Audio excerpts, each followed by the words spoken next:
The Walkers are back in The Walking Dead, Daryl Dixon, and they are a serious threat. That, of course, is only if you are a red shirt with no name. Welcome back, guys, to Fog Entertainment. We were told that the Walkers were back, the zombies were going to be a serious threat, and how many people out of this entire city died? Probably like 2, and one of them was actually for getting stabbed by the Primatito. Primatito, you say? Yeah, I think these walkers killed like one person. No, see, when walkers were a serious threat, they were killing like members that had actual fucking names at the campfire site, like Jim and Amy and Ed. That was walkers that were doing serious fucking damage. Yep. What damage are these walkers doing? Nothing. Hee-haw.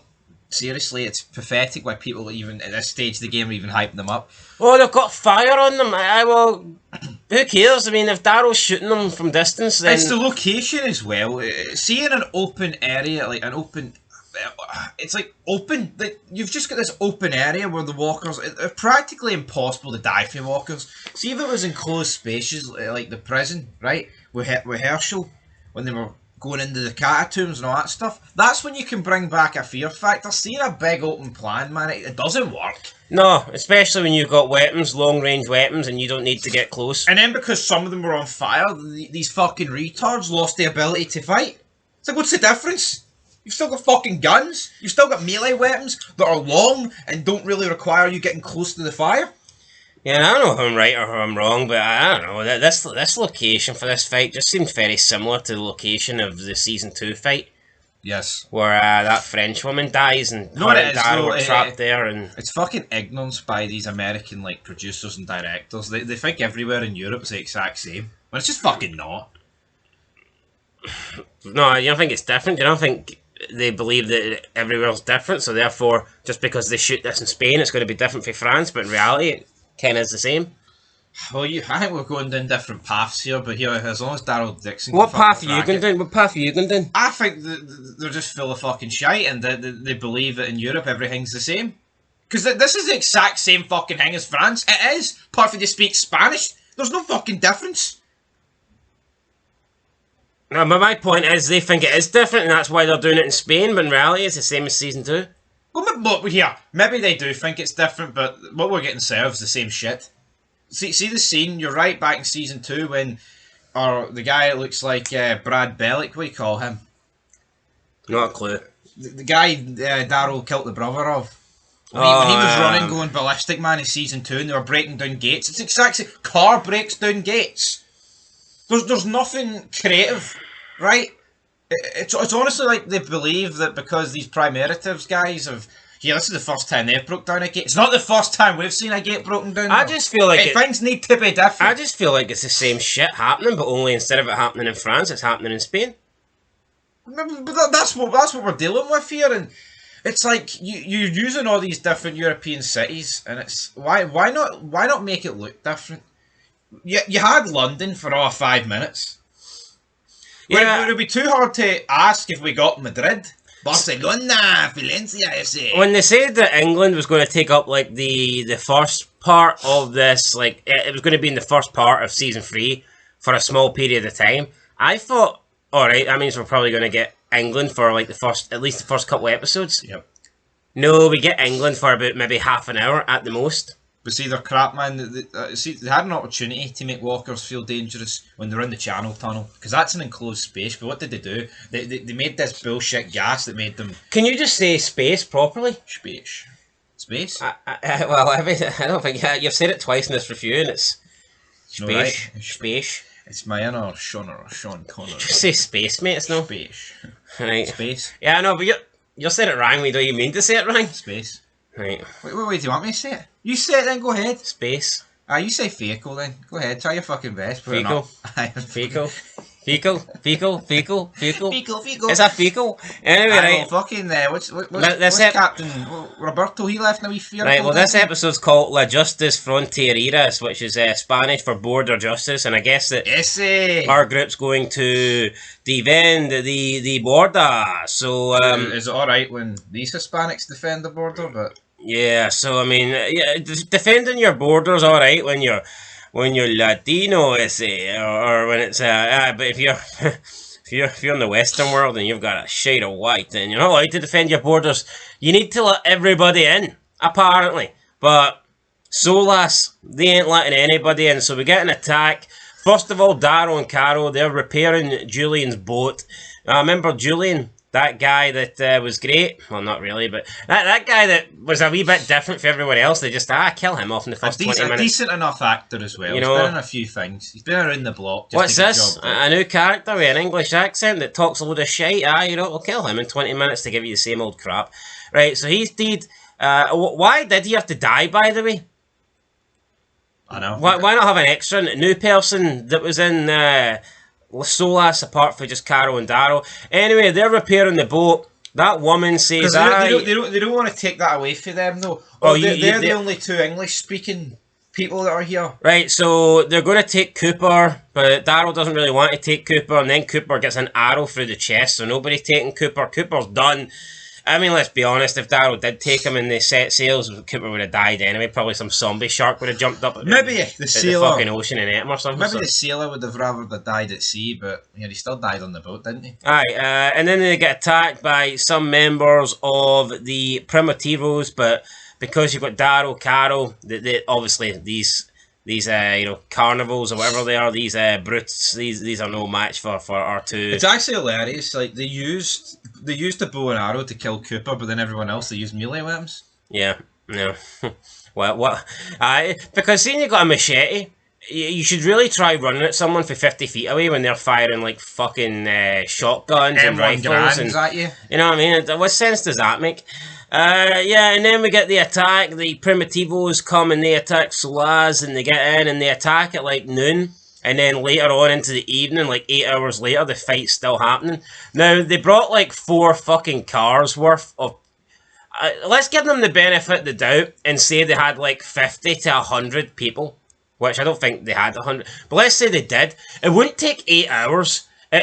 You got like, let's say you got a group of 100. Let's say you got 100 versus 100, and they're fighting with guns and blades and weapons. That fight's no lasting 8 hours. Of course not. Realistically, it would last about half an hour.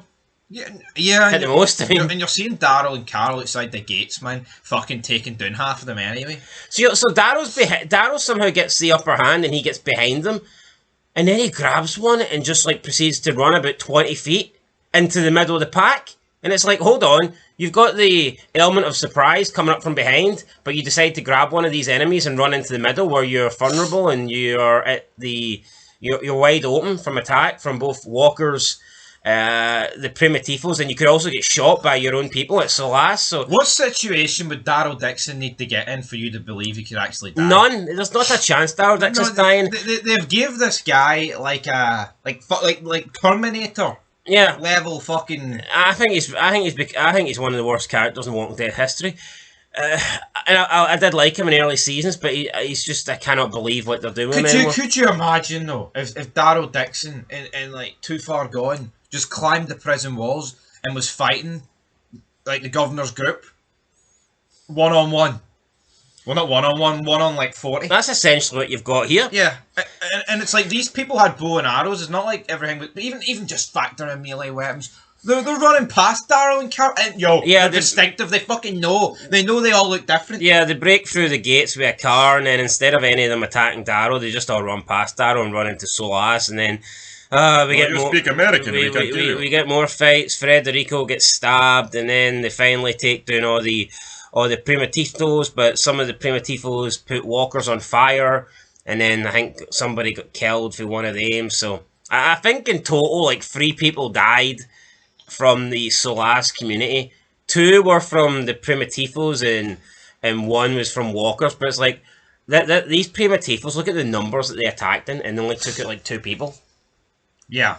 No, it's actually embarrassing. Awful. Right, then one of them gets left behind, and Federico says, "Oh, you will get punishment." So they kind of, I don't know what they do. They fucking put chains on him and unleash some walkers on the guy, and I don't know if he dies or not. I'm assuming he did, but yeah. Federico says, "You will need to use your stamina." Then we also got some like Federico and Roberto and Antonio. They were chatting about what's her name, Justina or whatever. Roberto then leaves in a car. I don't kill him. Black guy was going to shoot him. Daryl stopped him. Then Federico scolded Daryl. Antonio says, "I will go," and Federico's like, don't laugh, you've not been outside the gates in like, what, 2 decades or some shit like that. And then Carol decides to go with Antonio, and Daryl's not going to sit around like a spare dick, so he decides, I'm going to go with you.